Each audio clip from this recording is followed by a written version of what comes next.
Olá, eu sou o professor Marcelo Fantinato. Eu estou aqui para fazer uma revisão sobre a disciplina de Engenharia de Software. Eu sou o professor conteudista desse oferecimento, fui o professor que preparei a disciplina. Vocês devem se lembrar de mim das videoaulas que eu gravei. E eu estou aqui, então, agora no final do bimestre, para fazer uma revisão, dado que a disciplina está chegando ao fim, e vocês então estão se preparando para a prova da disciplina. Eu recebi algumas perguntas que vocês enviaram com dúvidas da disciplina, do conteúdo, então nessa revisão eu vou tentar responder essas perguntas, embora eu adiante já que nem todas as perguntas serão respondidas, considerando o tempo relativamente curto, reservado para esse vídeo de revisão, e que o formato, né, é de um vídeo mais ou menos na mesma duração das videoaulas, de cada uma das videoaulas, e também que algumas das perguntas elas são bem gerais, bem genéricas, né? A gente espera que as perguntas sejam mais específicas, mais direcionadas com dúvidas mesmo. Algumas dúvidas são muito abertas. Eu vou mostrar todas as perguntas que chegaram para mim, e aí vocês vão entender porque algumas das perguntas não vão ser, de fato, respondidas. Bom, essas são as 8 dúvidas que chegaram, 8 perguntas que chegaram, tá? E eu vou passar por cada uma delas agora. Bom, e eu já adianto, né, que vocês precisam tentar ser bem específico na pergunta de vocês, porque eu não sei se eu vou saber responder exatamente o que vocês gostariam de saber. E caso eu não responda exatamente o que vocês gostariam de saber, infelizmente é porque eu não vou ter conseguido captar exatamente qual era a dúvida de vocês, tá? Então, começando com a primeira dúvida, um aluno pergunta quais as principais características dos métodos ágeis. Bom, métodos ágeis, como eu comentei na videoaula, existem vários métodos ágeis, e quando a pergunta é quais as principais características desses métodos ágeis, o meu entendimento é quais as características que são compartilhadas por todos os métodos ágeis. Independentemente de qual método ágil nós estamos falando, é esperado que todos os métodos ágeis sigam aquilo que está no Manifesto Ágil de 2001 e também os princípios dos métodos ágeis. São duas informações que foram apresentadas na videoaula e também está no material, no livro, texto disponibilizado para vocês. Então, isso é o que eu considero como sendo as principais características dos métodos ágeis. Eu nem vou explicar e repetir aqui, dado que isso já foi apresentado na videoaula e também está no material para leitura,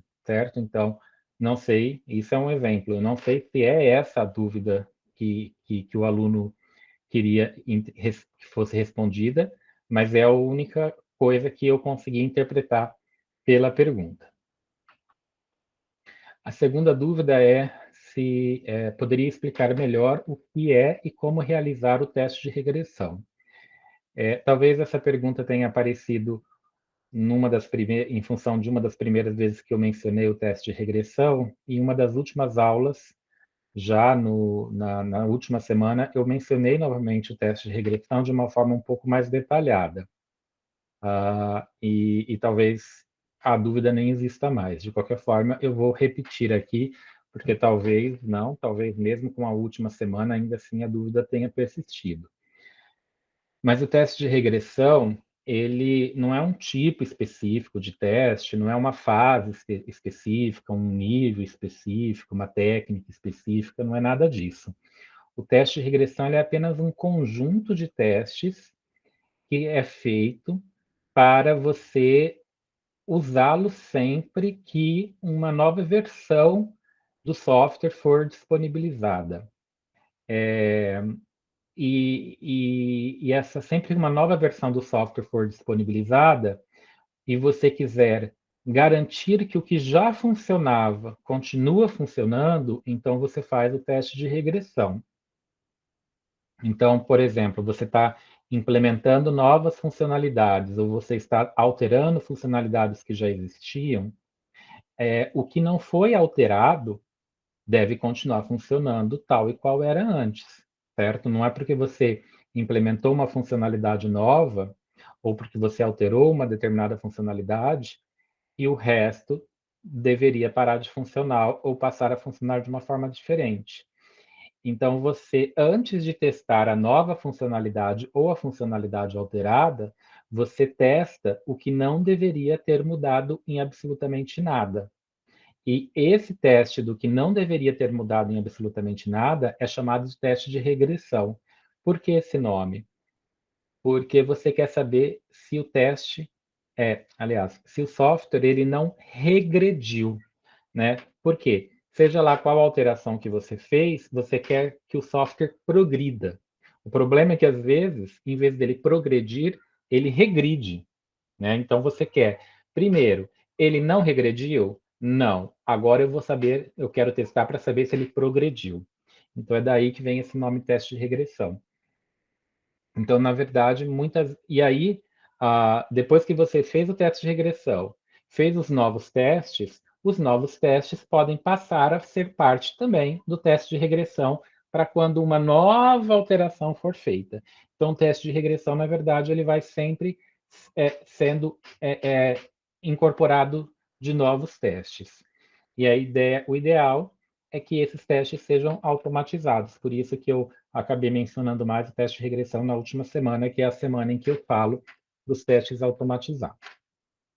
Bom, a terceira dúvida é uma das que eu considero genérica demais, né? Poderia explicar melhor sobre o reuso de software?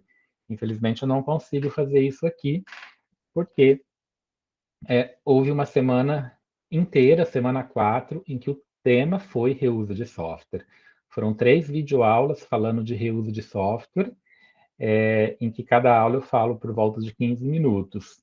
Então, por mais que eu fosse falar alguma coisa aqui sobre reuso de software, seria menos, muito menos do que os 40, 45, 50 minutos em que eu falei nas 3 videoaulas.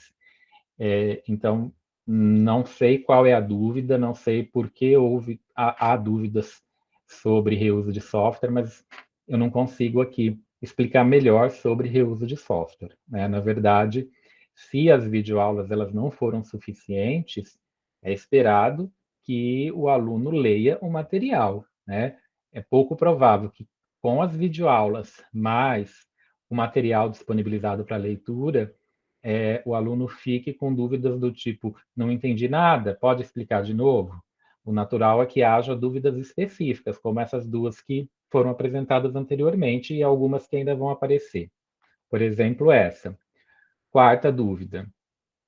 Gostaria que o professor reforçasse o conceito do caminho básico do conteúdo de teste de software apresentado na semana 5.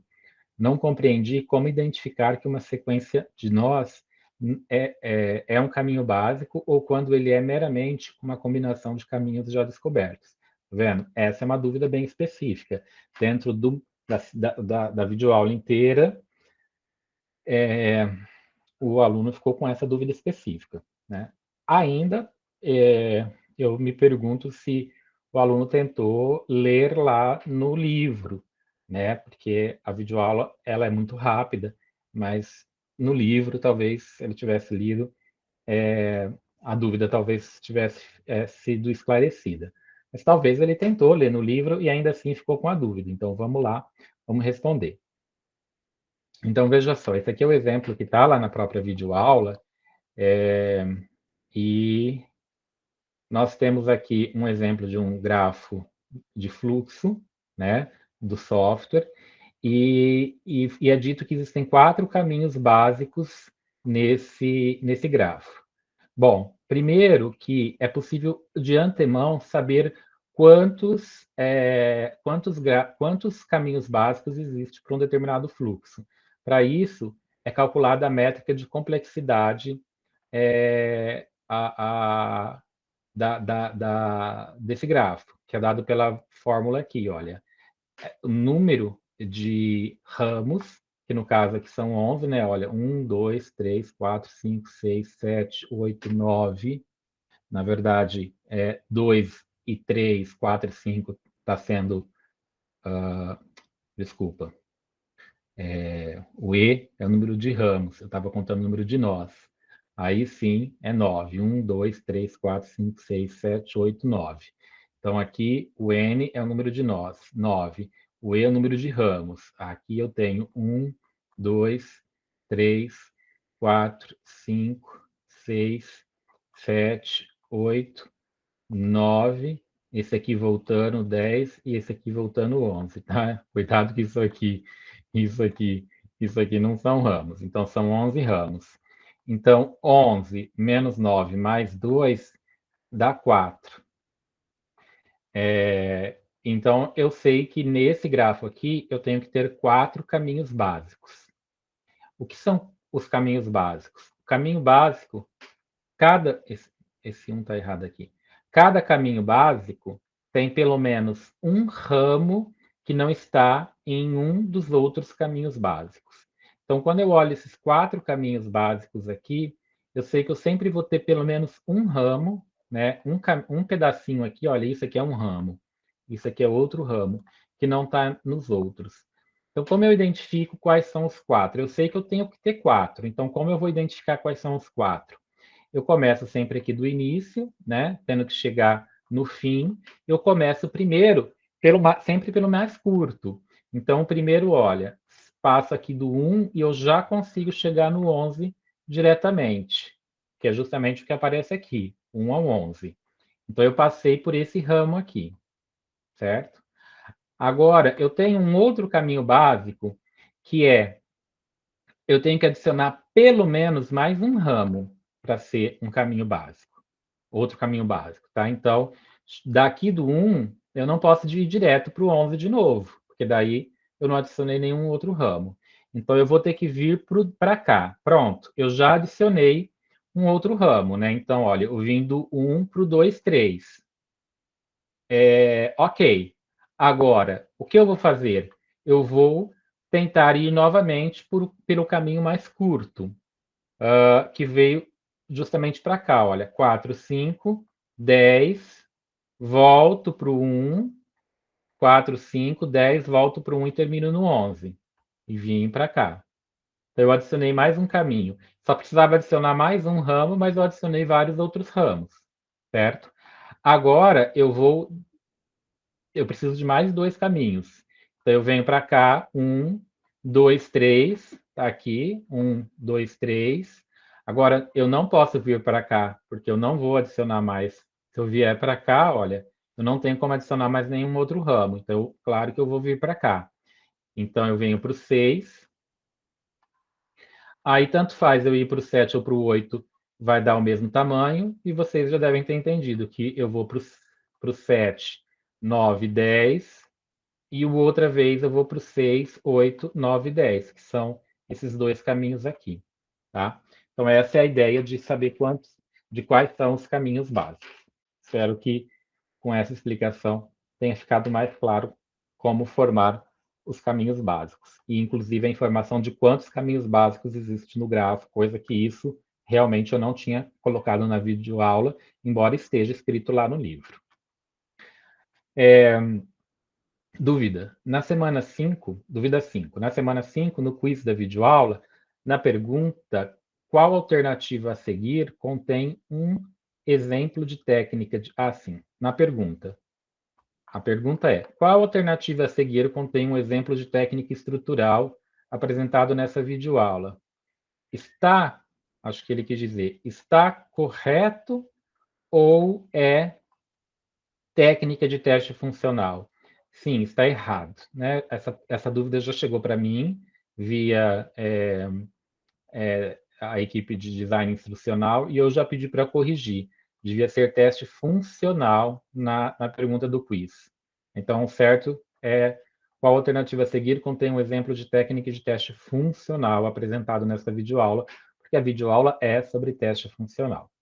Então, acho que essa dúvida era mais de ordem prática do que de ordem de conteúdo propriamente dito. Bom, aí outra dúvida muito genérica. Um assunto que não ficou claro e que houve dificuldade de estudo foi referente à arquitetura de software.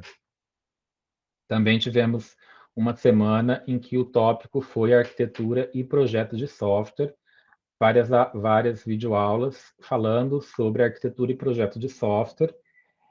Nesse caso aqui, o aluno dá a entender que ele não só assistiu às videoaulas, né, mas teve dificuldade de estudo, porque estou entendendo que ele tentou estudar por conta própria também no material e ainda assim teve dificuldade. De novo, né, eu não consigo fazer a aula novamente aqui, o tempo é curto e eu também não sei exatamente qual foi a dificuldade, o que ele não entendeu, para eu poder tentar ajudar. Então, caso não tenha havido a leitura do material indicado, essa leitura precisa ocorrer, e eu espero que as dúvidas sejam mais específicas, né?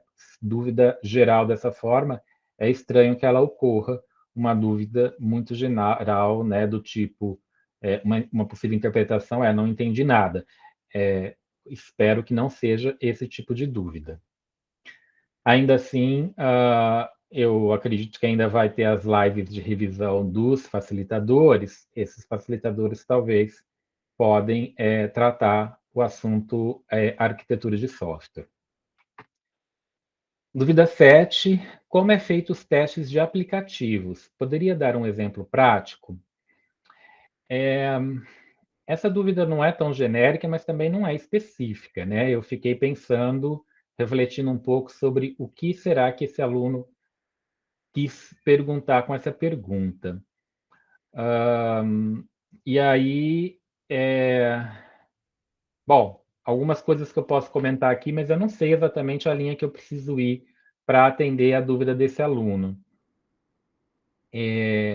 A questão né, quando a gente fala de teste de aplicativo de celular, basicamente é o mesmo tipo de teste que se faz num software de computador, né? Não tem muita diferença. Então, quando se pergunta como é feito o teste de aplicativo, praticamente da mesma forma que é feito um teste de software tradicional. A única diferença é que o software está aqui no celular. Então, em vez de eu ficar usando o mouse, ficar clica aqui, clica aqui, clica aqui, estou mexendo no mouse, tá? Em vez de eu ficar mexendo no mouse, clicando aqui, clicando aqui, clicando aqui, eu venho aqui no software e fico apertando, apertando, apertando, entrando com os dados, saindo com os dados no celular. A não ser que eu use um emulador no próprio computador. E em vez de eu testar no celular, eu testo no próprio computador. Então, eu desenvolvo o software no computador, o aplicativo, e posso fazer o teste no próprio computador, de forma que vai aparecer uma telinha lá simulando o celular, simulando o software, e eu vou usar, inclusive, com o próprio mouse. E aí eu faço o teste. A maioria dos testes são feitos no próprio computador, embora os testes finais precisam ser feitos no celular, né? A gente não entrega o aplicativo sem ter passado pelo teste físico no próprio celular, mas muito dos testes é feito nesses emuladores no computador. Mas não sei se era esse tipo de dúvida que o aluno tinha quando ele perguntou sobre exemplo prático. Espero que seja. Bom, e a última dúvida é também uma dúvida geral, genérica. Poderia explicar melhor a respeito de padrões de projeto em engenharia de software? De novo, né, padrões de projeto, eu acho que houve pelo menos uma aula inteira e mais algumas aulas em que eles foram mencionados, uma videoaula inteira, né? E então eu também não consigo tratar disso aqui dessa forma genérica. E também não sei exatamente qual foi o problema, onde houve a dúvida. Foi tratado lá na semana 4, reuso de software, é um tipo de reuso, e aí eu não sei exatamente o tipo de dúvida, o tipo de problema que aconteceu ali, certo? Eu sei que o supervisor da disciplina me perguntou sugestões de o que os facilitadores poderiam cobrir na última, na última live, a live de revisão. Eu vou passar esses temas que vocês passaram aqui como dúvidas gerais, que foi padrões de projeto, arquitetura e reuso. E possivelmente eles podem levar isso em consideração para preparar a revisão de vocês, a live de revisão, né? Embora sejam 3 dúvidas gerais, mas específicas de 3 alunos, então não sei até que ponto isso representa dúvidas de outros alunos. Mas é isso, gente, então finalizamos por aqui. Bom estudo para vocês nessa reta final, uma boa prova, espero que vocês tenham gostado da disciplina, que vocês tenham aproveitado, aprendido coisas novas, e é isso. Até uma próxima oportunidade.